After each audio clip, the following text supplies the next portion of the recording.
మనం బెలాడీస్ అనామలీ గురించి డిస్కస్ చేద్దాము. బెలాడీస్ అనామలీ అనేది ఎఫ్ఐఎఫ్ఓ పేజ్ రీప్లేస్మెంట్ అల్గారిథంలో అక్కరయ్యే ఒక అన్ఎక్స్పెక్టెడ్ సిచ్యువేషన్. యాక్చువల్గా మనకి నెంబర్ ఆఫ్ ఫ్రేమ్స్ ఇంక్రీజ్ చేస్తుంటే పేజ్ ఫాల్స్ అనేవి తగ్గాలి. అంటే సపోజ్ 3 ఫ్రేమ్స్ ఉన్నాయనుకోండి, మనకి ఒక 9 పేజ్ ఫాల్స్ వచ్చినాయి అనుకోండి. అంటే మెయిన్ మెమరీలో మనకి 3 ఫ్రేమ్స్ ఉంటే ఎట్ ఏ టైం మనం 3 పేజెస్ స్టోర్ చేయొచ్చు.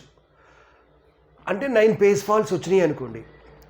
ఇప్పుడు మనకి 4 ఫ్రేమ్స్ తీసుకున్నాం అనుకోండి, అంటే మెయిన్ మెమరీ యొక్క సైజ్ 4 ఫ్రేమ్స్. మెయిన్ మెమరీలో మనం 4 పేజెస్ స్టోర్ చేయొచ్చు ఆ 4 ఫ్రేమ్స్లో. ఇప్పుడు మనకి పేజ్ ఫాల్స్ పెరగాల తగ్గాల? 3 ఫ్రేమ్స్ ఉన్నప్పుడు 9 ఉంటే 4 ఫ్రేమ్స్ ఉన్నప్పుడు 9 కన్నా మస్ట్ అండ్ షుడ్గా తగ్గాలి. బట్ ఈ బెలాడీస్ అనామలీ ఎఫ్ఐఎఫ్ఓ పేజ్ రీప్లేస్మెంట్లో ఒక అన్ఎక్స్పెక్టెడ్ కండిషన్ వస్తుంది. దాన్నే మనం బెలాడీస్ అనామలీ అంటాము. ఆ కండిషన్ ఏంటంటే ఫ్రేమ్స్ ఇంక్రీజ్ చేస్తే పేజ్ ఫాల్స్ తగ్గకుండా పెరుగుతాయి. దాన్ని మనం బెలాడీస్ అనామలీ అంటాము. దీన్ని మనం ఒక ఎగ్జాంపుల్తో డిస్కస్ చేద్దాము. సో ఎగ్జామ్లో కనుక వాడు బెలాడీస్ అనామలీ అంటే సో కంపల్సరీగా మీరు ఈ రిఫరెన్స్ స్ట్రింగ్ని గుర్తుపెట్టుకొని సాల్వ్ చేయాలి. Generally, as the number of frames in the main memory increases, the number of page faults will decrease. So, number of frames increase అయితే ఏమవ్వాలి? పేజ్ ఫాల్స్ అనేవి తగ్గాలి. అంటే 3 ఫ్రేమ్స్ ఉన్నప్పుడు 9 పేజ్ ఫాల్స్ వచ్చినాయి అనుకోండి, 4 ఫ్రేమ్స్ ఉన్నప్పుడు 9 కన్నా తక్కువ పేజ్ ఫాల్స్ రావాలి. బెలాడీస్ anomaly describes a situation in which increasing the number of frames can lead to more page faults. So increasing the number of frames. So మనం ఫ్రేమ్స్ ఇంక్రీజ్ చేసినా సరే page faults తగ్గకుండా increase అవుతాయి when using FIFO page replacement algorithm. So Belady's anomaly ఎందులో వస్తుందంటే only FIFO page replacement అల్గారిథంలోనే వస్తుంది. ఇప్పుడు మనం ఈ ఎగ్జాంపుల్ తీసుకుందాము. Consider the string. ఈ ఎగ్జాంపుల్ని 3 ఫ్రేమ్స్ యూజ్ చేసి 4 ఫ్రేమ్స్ యూజ్ చేసి ఎన్ని పేజ్ ఫాల్ట్స్ వస్తాయో చూద్దాము. సో మనకి పేజ్ ఫాల్ట్ అంటే తెలుసు. సపోజ్ సిపియూ అనేది ఒక పేజ్ ఎగ్జిక్యూట్ చేయాలి అంటే ఆ పేజ్ మెయిన్ మెమరీలో ఉంటే సిపియూ డైరెక్ట్గా ఎగ్జిక్యూట్ చేస్తుంది. ఇన్ కేస్ మెయిన్ మెమరీలో లేకపోతే ఆ పేజ్ని హార్డ్ డిస్క్ నుంచి తీసుకొస్తుంది. సో మెయిన్ మెమరీలో లేకపోతే దాన్ని ఏమంటాము? పేజ్ ఫాల్ట్ అంటాము. ఇక్కడ మనం ఎఫ్ఐఎఫ్ఓ యూజ్ చేస్తున్నాము. ఎఫ్ఐఎఫ్ఓ అంటే ఫస్ట్ ఇన్ ఫస్ట్ అవుట్. అంటే ఏదైతే మెయిన్ మెమరీలో ఇక్కడ మనకి అసలు రీప్లేస్మెంట్ అల్గారిథమ్స్ ఎప్పుడు యూజ్ చేయాలి అంటే మెయిన్ మెమరీ అనేది ఫుల్ అయినప్పుడు. ఆ సిచ్యువేషన్ మనం ఇక్కడ చూద్దాము. సో ఇనిషియల్గా సిపియూ అనేది 1 అనే పేజ్ని ఎగ్జిక్యూట్ చేయాలి. సో 1 అనేది మెయిన్ మెమరీలో లేదు అనుకోండి. ఈ పేజెస్ ఇనిషియల్గా మెయిన్ మెమరీలో ఎటువంటి పేజెస్ లేవు. Initially main memory is empty. So main మెమరీలో ఈ పేజ్ లేదు కాబట్టి దీన్ని మనం ఏమంటామంటే పేజ్ ఫాల్ట్ అంటాము. ఇక్కడ మనకి స్టార్ అంటే దాని అర్థం ఏంటంటే పేజ్ ఫాల్ట్. సో ఇప్పుడు పేజ్ ఫాల్ట్ అక్కర్ అవగానే ఏమవుతుందంటే ఆపరేటింగ్ సిస్టమ్ అనేది ఆ పేజ్ని హార్డ్ డిస్క్ నుంచి మెయిన్ మెమరీకి ట్రాన్స్ఫర్ చేస్తుంది. ఇప్పుడు సిపియూ అనేది 1 అనే పేజ్ని ఎగ్జిక్యూట్ చేస్తుంది. నెక్స్ట్ 2 మెయిన్ మెమరీలో ఉందా? లేదు. Initially main memory contains only 1 page. So కాబట్టి page fault. So page fault కాబట్టి ఆపరేటింగ్ సిస్టమ్ అనేది ఆ పేజ్ని హార్డ్ డిస్క్ నుంచి మెయిన్ మెమరీలో పెడుతుంది, దాన్ని ఎగ్జిక్యూట్ చేస్తుంది. నెక్స్ట్ 3 ఉందా మెయిన్ మెమరీలో? లేదు. మెయిన్ మెమరీలో 1, 2నే ఉంది. So page fault. So 1, 2, 3. Next 4 main మెమరీలో ఉందా? మెయిన్ మెమరీలో మనకి 1, 2, 3 మాత్రమే ఉన్నాయి, లేవు. కాబట్టి ఇప్పుడు మనం ఏం చేయాలి అంటే పేజ్ ఫాల్ట్.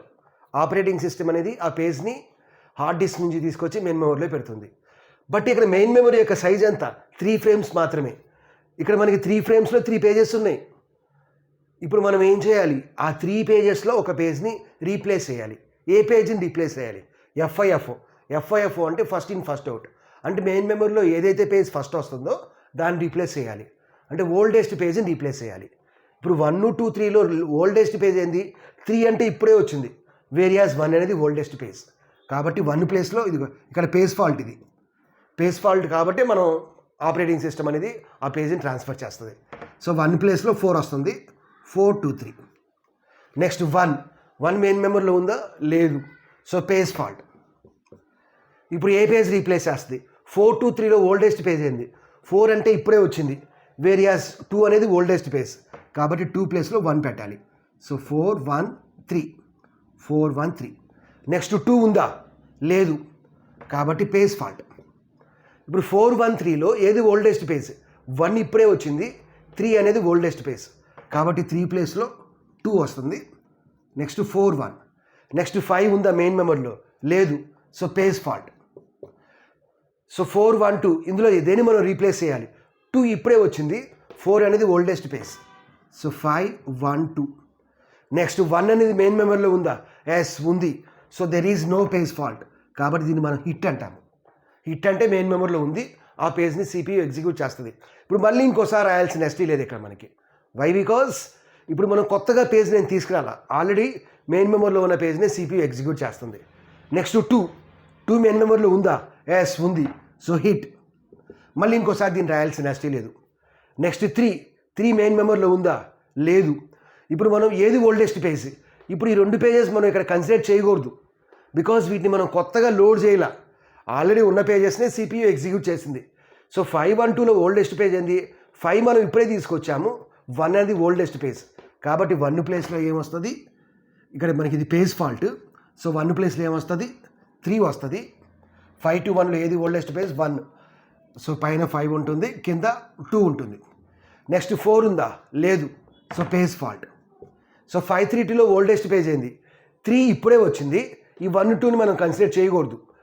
సో తర్వాత 5 వచ్చింది, అంటే 2 ఓల్డెస్ట్ పేజ్, అంటే 2 ప్లేస్లో ఏమొస్తుంది? 4 వస్తుంది, సో 53. నెక్స్ట్ 5 అనేది మెయిన్ మెమరీలో ఉంది, so page fault. I'm sorry, 5 అనేది మెయిన్ మెమరీలో ఉంది, సో హిట్. ఇప్పుడు ఎన్ని పేజ్ ఫాల్ట్స్ వచ్చినాయి చూడండి. స్టార్ అనేది పేజ్ ఫాల్ట్, 1 2 3 4 5 6 7 8 9. సో 3 ఫ్రేమ్స్ తీసుకుంటే మనకు వచ్చింది 9 పేజ్ ఫాల్ట్స్. ఇప్పుడు 4 ఫ్రేమ్స్ తీసుకుంటే ఎన్ని పేజ్ ఫాల్ట్స్ వస్తాయో క్యాలిక్యులేట్ చేద్దాం. సేమ్ స్ట్రింగ్, గుర్తుపెట్టడం కూడా చాలా సింపుల్. ఇది 1 2 3 4 1 2 5 1 2 3 4 5 1 2 3 4 1 2 5 1 2 3 4 5. సో 1 మెయిన్ మెమరీలో లేదు, సో పేజ్ ఫాల్ట్. 2 మెయిన్ మెమరీలో లేదు, పేజ్ ఫాల్ట్. నెక్స్ట్ 3 మెయిన్ మెమరీలో లేదు, సో పేజ్ ఫాల్ట్. 4 మెయిన్ మెమరీలో లేదు, page fault. Next 1 already main మెమరీలో ఉంది, సో హిట్. 2 ఆల్రెడీ మెయిన్ మెమరీలో ఉంది, హిట్. నెక్స్ట్ 5 మెయిన్ మెమరీలో లేదు, పేజ్ ఫాల్ట్. ఇప్పుడు ఏ పేజ్ని మనం రీప్లేస్ చేయాలి? బికాజ్ ఇక్కడ మనకి 4 ఫ్రేమ్స్ ఆల్రెడీ ఫుల్గా ఉన్నాయి. సో 1 2 3 4లో ఏది ఓల్డెస్ట్ పేజ్? 1 ఓల్డెస్ట్ పేజ్, కాబట్టి 1 ప్లేస్లో 5 వస్తుంది, సో 5 2 3 4 5 2 3 4. Next 1 page fault. దేన్ని మనం రీప్లేస్ చేయాలి? 5 2 3 4లో. ఈ 1 2ని మనం కన్సిడర్ చేయకూడదు, బికాజ్ కొత్తగా మనం లోడ్ చేయాలి. 5 అనేది ఇప్పుడే వచ్చింది, తర్వాత 4 వచ్చింది, తర్వాత 3 వచ్చింది, 2 వచ్చింది, so 2 is the oldest page. So 2 ప్లేస్లో 1 వస్తుంది, 2 ప్లేస్లో 1 వస్తుంది. 2 ప్లేస్లో 1 వస్తుంది, so remaining pages as it is. Next 2 ఉందా? లేదు, సో పేజ్ ఫాల్ట్. ఏది ఓల్డెస్ట్ పేజ్? 1 ఇప్పుడే వచ్చింది, ఈ 2 మనం కన్సిడర్ చేయకూడదు. 1 ఇప్పుడే వచ్చింది, నెక్స్ట్ 5 తర్వాత ఉంది, నెక్స్ట్ 4 తర్వాత 3, అంటే 3 అనేది ఓల్డెస్ట్ పేజ్ అయింది, సో 3 ప్లేస్లో 2 పెట్టాలి. So remaining pages as it is, 5 1 2 2 4. Next 3 ఉందా? లేదు, సో పేజ్ ఫాల్ట్. సో 5 1 2 4లో దేన్ని రీప్లేస్ చేయాలి? 2 ఇప్పుడే వచ్చింది, 2 1 5 4, తర్వాత 1 వచ్చింది, తర్వాత 5 వచ్చింది, so 4 is the oldest page. So 4 ప్లేస్లో ఏం చేయాలి? 3 పెట్టాలి, 4 ప్లేస్లో 3 పెట్టాలి. నెక్స్ట్ 5 1 2. Next 4 page fault. దేన్ని రీప్లేస్ చేయాలి? 5 1 2 3లో 3 ఇప్పుడే వచ్చింది, 2 దాని ముందు వచ్చింది, తర్వాత 1 వచ్చింది, తర్వాత 5 వచ్చింది, సో 5 ప్లేస్లో ఏం చేయాలి? 4 పెట్టాలి, 1 2 3 4 1 2 3. Next 5 page fault. 4 1 2 3లో ఏది? 4 ఇప్పుడే వచ్చింది, 3 ఇప్పుడే వచ్చింది, 2 ఇప్పుడే వచ్చింది, తర్వాత లాస్ట్లో 1, సో 1 ప్లేస్లో 5 పెట్టాలి, సో 5 4 2 3. ఒకసారి పేజ్ ఫాల్ట్ చూడండి, 1 2 3 4 5 6 7 8 9 10. చూసారా? 3 ఫ్రేమ్స్ ఉంటే 9 పేజ్ ఫాల్ట్స్ వచ్చినాయి, తర్వాత 4 ఫ్రేమ్స్ ఉంటే పేజ్ ఫాల్ట్స్ తగ్గాలి, బట్ ఇక్కడ ఏంది? పేజ్ ఫాల్ట్స్ పెరిగినాయి. ఇట్లా మనం ఏ ఎగ్జాంపుల్ని తీసుకుంటే ఆ ఎగ్జాంపుల్ని తీసుకుంటే రాదు ఇది మనకి. కంపల్సరీగా ఇటువంటి ఎగ్జాంపుల్నే మనం ప్రాక్టీస్ చేయాలి. సో 1 2 3 4 1 2 5 1 2 3 4 5. సో పేస్ ఫాల్స్ అనేవి ఫ్రేమ్స్ పెరిగితే తగ్గాలి, బట్ 4 ఫ్రేమ్స్ తీసుకుంటే 10 వచ్చినాయి, 3 తీసుకుంటే 9 వచ్చినాయి. సో ఫ్రేమ్స్ ఇంక్రీజ్ అవుతున్నా సరే పేస్ ఫాల్స్ తగ్గకుండా పెరుగుతున్నాయి. ఈ అన్ఎక్స్పెక్టెడ్ సిచ్యువేషన్ని మనం బెలాడీస్ అనామలీ అంటాము. సో దీనికి సంబంధించిన ఈ మెటీరియల్ అనేది నేను డిస్క్రిప్షన్లో ఇస్తాను. సో దాని నుంచి చూసి మీరు చదువుకోండి.